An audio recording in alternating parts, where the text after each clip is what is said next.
Hello friends, I am glad to see you again. Today I'm going to tell you about a neighbor who thinks that my house is shared property. This story has so many layers that I can't believe it happened so quickly. I'll start at the beginning for clarity. I worked well in a manufacturing office in my late 20s. My parents advised me on mortgages and down payments. After months of searching endless listings, I found the perfect home. A single-story home with a bright interior and tidy front yard. The yard was small, but I could have a small garden on weekends. The house had been listed for months, but buyers kept passing it up. I submitted my offer because no one saw what I saw. Within days, I signed papers. Marcus, the seller, was calm, polite, and eager to close. He said he bought the property from Belinda a year earlier and did some minor renovations. He wanted to sell fast because he was moving out of state for work. The place was mine after we negotiated and worked out the details. It seemed like everything was falling into place. I received the keys, took the obligatory photos in front of my new door, and started planning my move after the sale was final. The quiet neighborhood had small to mid-sized houses. Some passers-by waved or said hello on move-in day. All seemed friendly. Despite being overwhelmed by boxes and furniture, I felt proud to be a homeowner. I moved on a sunny Saturday, so I saw more of the community. Several neighbors introduced themselves, including a curious woman 2 doors down. She introduced herself as Belinda. The name from the property's past came to mind immediately. At first, I thought she was friendly or nostalgic. She shook my hand and looked like she had a story. Her eyes seemed to measure every aspect of my reaction. We chatted briefly. She said she had a long history with that house. I innocently asked if she owned it or knew the previous owners. She said, "Yeah, I have a deeper connection than you realize," and stopped. I felt awkward, so I talked about local restaurants, grocery stores, and other neighborhood topics. After a few minutes, she politely waved me off and said, "We'll talk again soon." It seemed normal, if mysterious. I had no idea what would happen. In the weeks that followed, I was too busy unpacking and settling in to think about Belinda or her cryptic statements. I occasionally saw her watering her rose bushes, but we kept our conversations brief and polite. I was preoccupied with reorganizing my living space, painting walls, organizing my garage, and making many hardware store trips. Typical homeowner stuff. It was still new, and I felt joy every time I realized this place was mine. I heard a knock on my door one evening a month after moving in. Belinda stood serious. I invited her in, but she declined. She held a folder and looked determined. I went out on the porch with her because she needed to talk. The porch light cast shadows on her face as the sky darkened. Old property deeds and inheritance papers were in the folder when she opened it. She asked, "Look closely at these. I own half of this house, as you'll see." I initially thought it was a misunderstanding or outdated records. I calmly stated that I had all title company paperwork. Everything was fine. Marcus bought the property from her fairly and sold it to me. She was fed up. She claimed that the intricate nature of inheritance law entitled her to a portion of the property. She demanded I read the documents immediately. I looked at them, but I'm not a lawyer, and they were incomplete estate records. Belinda appeared to have inherited the house from a relative years earlier and sold it to Marcus later. Nothing in the papers she showed me indicated she owned anything, just old deeds. I pointed out that she lost ownership after selling it. She stared at me like I was speaking another language. She closed her folder, pursed her lips, and said, "You'll see, you can't keep me out of my own home." She left. I stood on the porch, heart racing. Even though I knew my legal rights, I felt something bigger was happening. A million questions flooded my mind. Could she intervene? Would she try? Had she a case? Everything in the real estate deal was legal. I had a mortgage, did my research, and the title company checked everything. Banks won't finance a property with ownership disputes. I tried to dismiss it as a misunderstanding or a neighbor regretting selling. A week later, Belinda was staring at my garden in front of my house. Upon leaving, she did not greet me. Waving her hand, she called me over. She said, "You've maintained my space well. I appreciate that." I gently replied that it was now my space and that I was the legal homeowner, but I would be a good neighbor if she wanted to visit the garden, with my permission. I tried to be polite. Shaking her head, she said, "That's not how it works." Days passed. Her behavior worsened. She would pass by my house on the sidewalk and take photos or knock on the door with more claims and documents. She once rang my doorbell at 6 a.m. to measure the living room for renovations she was planning. I had to calmly but firmly tell her no. She huffed and left. I saw 2 policemen walk up my driveway one Saturday. With arms folded, Belinda was there. Heart sank. I was nervous because police had never visited my home before. "Hello?" I politely asked if everything was okay. One officer said Belinda called to ask for help accessing property she believed she owned. Belinda stood behind them, glaring triumphantly, as if the law was on her side and she was about to enter. I politely explained my side, gave them a brief rundown, and then got my official documents. I presented the legal deed, closing papers, property title, and more. The officers examined them slowly. Belinda interrupted, demanding attention to her inheritance papers. I saw the officers look, but they weren't impressed. One quietly inquired about her part ownership certificate. She kept saying these old inheritance papers were enough, but they weren't. Finally, the officers told Belinda, "Ma'am, this is a civil matter, but from what we see here, he's the legal owner. If you have a claim, you'll have to pursue it differently." They were clearly skeptical of her. Belinda turned red. She demanded they force her inside to claim her half. The officers looked at each other, shrugged, and told her they would not. She was told she couldn't enter without my permission. She was mad.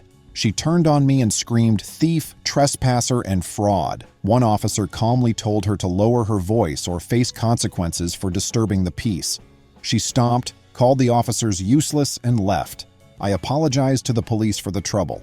They nodded sympathetically, saying neighbor disputes can be complicated, but I was right to keep her out. I was shaken when they left. I hoped that was it. Sometimes police clarification stops the nonsense. Next, Belinda told the neighbors I was occupying her property illegally. Several longtime neighbors seemed confused about the situation. This new storyline made little sense since most people knew she sold that house. But a few neighbors, including older people who knew Belinda's parents, thought her claim might be true. The gossip began. I felt tension walking down the street. Not all neighbors were friendly. Some looked confused. This was unsettling. It was a loud afternoon commotion outside. Belinda and a few older neighbors were on my front walkway when I left. She pointed to the house and said, "Observe the structure. You can tell it was made for my family. Look how it matches my yard 2 doors away. I never intended to sell it permanently." She then asked, "Why don't you just hand over a set of keys so I can access my half? If you give me what I want, we can avoid this trouble." My jaw dropped. I assured her I would not. I informed the group that I had presented all the evidence to the authorities. I was done proving myself, but I wouldn't let anyone into my home. Belinda tried to blame me for being stubborn, saying, "He's so paranoid he won't even let me get a copy of the keys." The truth was that she had no legal right to my home. Her neighbors began to dispute her claims. Her property sale was known. At the open house, they were there. Others heard her side and were unsure what to think. After the crowd dispersed, I felt like the community was being divided. As a new homeowner trying to live peacefully, I was thrust into this bizarre drama. Belinda's tactics worsened over the next few weeks. I thought I heard footsteps in my backyard one night. I turned on the light and looked out. I saw no one, but the gate was slightly open in the morning. I told some of my supportive neighbors about the paper note on my front door that read, "You can't keep me out forever." Some said they saw Belinda on my property. Others said they overheard her on the phone ranting about how she would get the authorities to forcibly remove me.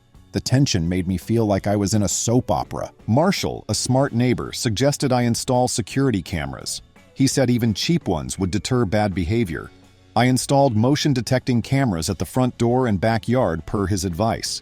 I also installed a good security system to notify me of unexpected door and window openings. So unpredictable was Belinda, I thought it was a good precaution. I found Belinda in my backyard at midnight 2 nights after installing the cameras. I saw her creeping through the yard when the camera alert rang my phone. She looked through the windows. Sitting inside with the lights off, I tried to stay calm as I watched her live. I couldn't believe she went so far. Calling the local non-emergency police line, I explained the situation and asked for advice. I was told to stay inside and that an officer would speak with her if she was still there.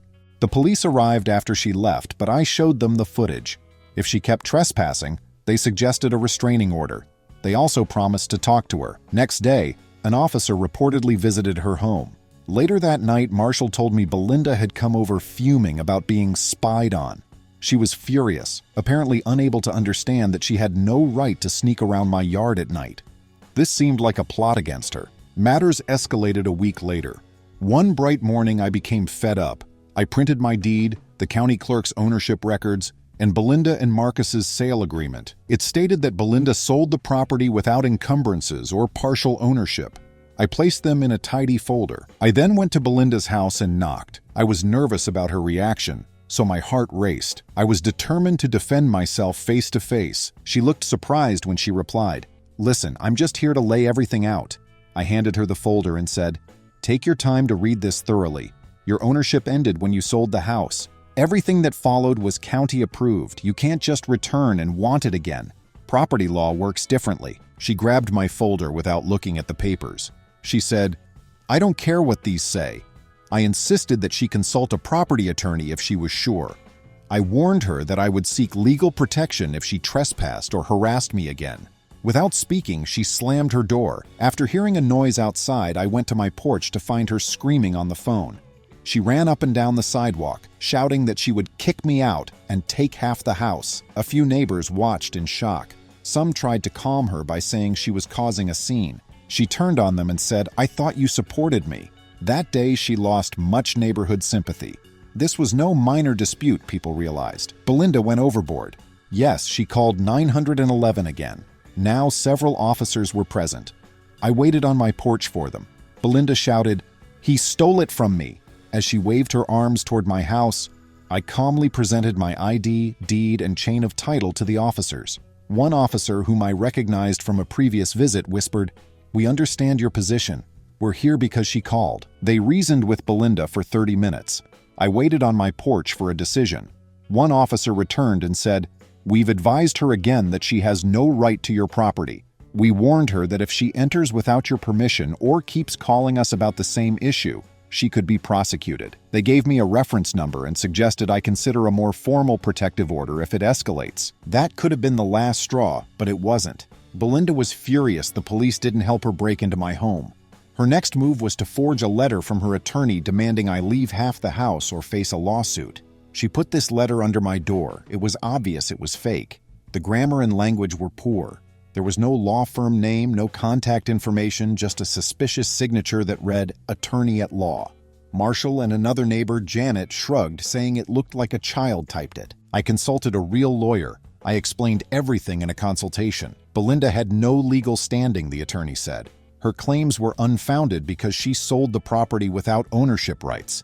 However, the attorney advised me to document her harassment and trespassing. My security footage, call records, and letters or notes from her would be useful if I filed a restraining order. All of this exhausted me. I wanted to enjoy my new house, live peacefully, and maybe grow vegetables in the backyard. Borderline stalking was my problem. I tried to keep my routine. Waking up, going to work, coming home, maybe getting groceries and calling friends. But tension was always present. Would she attend that night? She'd call the police again? Would she yell at me outside the fence? Daily surprises seemed to arrive. Several neighbors formed a parallel subplot. Neighbor Janet started a watch group. She thought Belinda might do other bad things in the neighborhood if she sneaked into my backyard. Janet's initiative assembled many neighbors to discuss community safety. Ironically, Belinda saw the group as a spy plot, which isolated her further. She even accused them of hacking her Wi-Fi, which was absurd. Another subplot involved mail confusion. A financial institution sent Belinda a stack of official-looking envelopes. Unsure what to do, I thought it was misdelivered mail. Why was her mail going to me if she lived 2 doors down? I politely knocked on her door to deliver the mail. She grabbed the envelopes, glared at me, and snapped, "Stay off my property. Don't step on my porch." She slammed the door in my face. That was my last neighborly act for her. In a bizarre twist, Belinda sought neighbor signatures for her petition against me. She probably thought if enough people signed a letter saying I was illegally occupying her inherited home, the local authorities would help her. The result was disastrous. Most declined to sign. Some told her to stop bothering them. After her canvassing, she only got one reluctant signature from an elderly man who thought he was supporting a sidewalk repair initiative. After discovering the true purpose, he had many choice words for her. Belinda's frustration peaked one Saturday afternoon, 3 months after I moved in. A frantic pounding on the front door interrupted my living room relaxation. The security camera showed Belinda pacing and talking on her phone in a heated state. I avoided opening the door. Her pounding made me think she wasn't there to talk calmly. She shouted, "Open up!" through the door, calling the police again.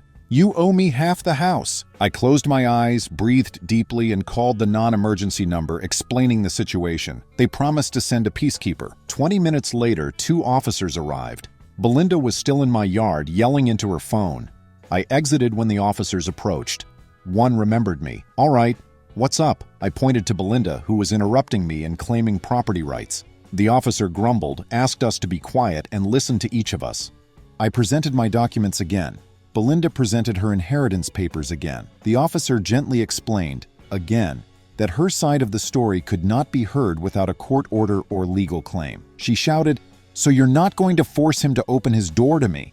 The officer stepped back and told her to calm down or be arrested for disorderly conduct. She turned red and pointed at me, saying, "You'll regret this." After apologizing to me, the officer told Belinda that they would have to remove her from my property. She complained that they were incompetent, that the county was conspiring against her, and that a rightful property heir is being denied her house. The officer had enough. She was told to leave immediately. She declined. The officer approached, took out cuffs, and told her she was arrested for trespassing and disorderly conduct. She froze, stunned. Neighbors watched and gasped when the officer cuffed her. Because I never expected an arrest, I stood off to the side, shaking my hands. She babbled, "You can't do this. I'm the owner." The officer led her to the squad car while the second officer verified her purse and phone. They put her in the back, and the second officer took my and 2 neighbors' statements who had seen everything. I returned inside, adrenaline pumping. My attorney advised me to pursue a restraining order after I called them. The following week, I did that. Police reports, repeated incidents, and security footage provided ample evidence. A hearing followed weeks later. Still defiant, Belinda arrived. I received a protective order after the judge reviewed the evidence. The judge warned her not to enter my property or face further legal action. She could not harass me or make false claims under this protective order. She would have had to file a civil suit in the right venue to prove her ownership claim, which she hadn't done. The truth is that no attorney would waste time on a frivolous case. In the end, she had to live with that protective order, which kept her from me and the house. The aftermath was awkward but relieving. After seeing the truth, my neighbors rallied around me. Some apologized for believing her initial story. Others shook their heads and said they'd always known she was off. After months of anxiety, the ordeal was over. At least she could no longer harass me without legal consequences. She would sometimes stare at me when we were on the same street block, but she knew better than to approach or speak. She reportedly planned to move to live with relatives in another state. Whether true or just talk, I don't know. Part of me hoped she would move on and find peace so everyone could relax. The stressful start to homeownership taught me a lot about standing up for my rights and being prepared for the unexpected. I learned to keep detailed records, install security measures, and trust the legal system when someone breaks the law. Good neighbors like Marshall and Janet kept me sane by reminding me that not everyone was suspicious. They helped, supported, and protected me. In a strange twist, a month after Belinda's arrest, I received a letter from her local attorney. It was brief, stating that Belinda would relinquish house claims. It acknowledged that she had no legal right, and that any further contact should go through the attorney. It seemed like the attorney was trying to end the matter. I said nothing because I had nothing to say. I didn't have to unless they sued, my attorney said. They never did. After the drama, I felt more at home. I painted the interior walls, personalizing each room. I planted vegetables in the backyard, installed a simple bench on the porch, and started enjoying the place without worrying about someone taking ownership. Finally, my house was home. All this taught me what? Trust the process first. That process is necessary to buy a house legally with a title. It safeguards buyers from exaggerated claims. Second, sometimes you must hold firm. If someone tries to bully you into giving them something you own, don't. I finally learned that neighbors are unpredictable. Most of mine were great people. You get the neighbor with a vendetta sometimes. Knowing your rights and laws is the best defense against their trouble. To complete the picture, let me add some details about what happened after the protective order. The neighborhood feared Belinda would vandalize my property in retaliation. I kept my car in the garage and my security cameras on for a while. She appeared to have accepted the situation after a month of no sightings. Her last contact was a neighbor who told me she was selling her house. That neighbor saw real estate agents in and out of her home, likely staging it for buyers. Who knows, since we never saw a for sale sign? Janet's neighborhood watch group helped her connect with neighbors. Everyone brought a dish and shared stories at a small gathering. I was surprised how many people thanked me for opposing Belinda. She was known for being nosy and making odd claims about other people's yards. My situation was extreme. People sighed with relief when she faced consequences. The whole community felt lighter. Another intriguing twist. A local property management volunteer suggested I share my experience, without naming names, at a homeowners association property rights talk. I was nervous, but I gave a brief presentation on boundary disputes, camera installation, and ownership challenges. Genuine interest was evident. Afterward, several people said they'd had smaller disputes with neighbors and wanted guidance. Normalcy returned over time. My job was steady, and I worked on small home improvements on weekends. I replaced the old fence in the backyard, painted the shutters, and built a small deck for outdoor parties. At a barbecue with friends, I didn't have to worry about Belinda showing up and demanding space. I occasionally felt sorry for her. She clearly loved the house and may have regretted selling it. Her story may have involved a family dispute, finances, or something else. Nothing changed the fact that what she did was wrong and that her solution was harassment. If Marcus had tricked her or the paperwork was flawed, she could have sued. She never proved the sale was invalid. She kept saying, "It's mine because I inherited it once." This isn't how sales or ownership work in this country. I remember moving in, excited for a quiet life and a fresh start, oblivious to what was ahead. Would I have bought the house knowing Belinda would be a nightmare neighbor? Indeed, probably. I love my place despite the drama. After it's over, I feel proud I didn't give in to her pressure. I had documentation, followed the law, and used local enforcement when needed. The system worked. Not that it was simple. I had sleepless nights, anxiety, and times when I wondered if I missed something in the purchase. However, my real estate agent, title company, and attorney confirmed the transaction. Maybe the biggest relief was knowing that law enforcement recognized the harassment and didn't treat me like a paranoid complainer. The police forced her hand and showed the neighborhood her claims were false. The ultimate wake-up call came when they arrested her for trespassing. In a related subplot, I learned from a neighbor that Belinda had used a similar strategy on Marcus when she first sold the house to him. Marcus was renting it, not living there. The tenants left after a few months on a short lease. She may have tried to pressure the tenants, but no one was personally invested in fighting her claims, and she didn't press the issue until I moved in. She probably saw me as an easier target because I didn't know the neighborhood's history or how to resolve disputes. Knowing that made me feel less alone. She didn't hate me. She just thought she could keep saying, "You owe me half the house," and someone would cave or settle out of court. Perhaps she thought she could scare me into giving her money or partial access. However, once I stood my ground and the police intervened, she had little choice. Everything calmed down after the protective order was in place for months. After being arrested for trespassing, she must have realized the fight was over. Even local gossip subsided. People resumed their routines after neighbors stopped whispering. Some watched out in case Belinda tried any last-ditch stunts, but she seemed to have learned her lesson. At least enough not to harass me again. I learned a lot about documentation from this experience. Keep all paper, notes, phone calls, and camera footage. You may need to appear before a judge or police officer. Those pieces of evidence helped me prove my timeline was accurate. Without them, it could have become a he said, she said situation, and the authorities may have been less likely to intervene. Looking back, I appreciate some neighbors' support. People like Marshall and Janet guided me locally. Local officers responding to the calls were also patient. Such a bizarre case must have been difficult, but they handled it professionally.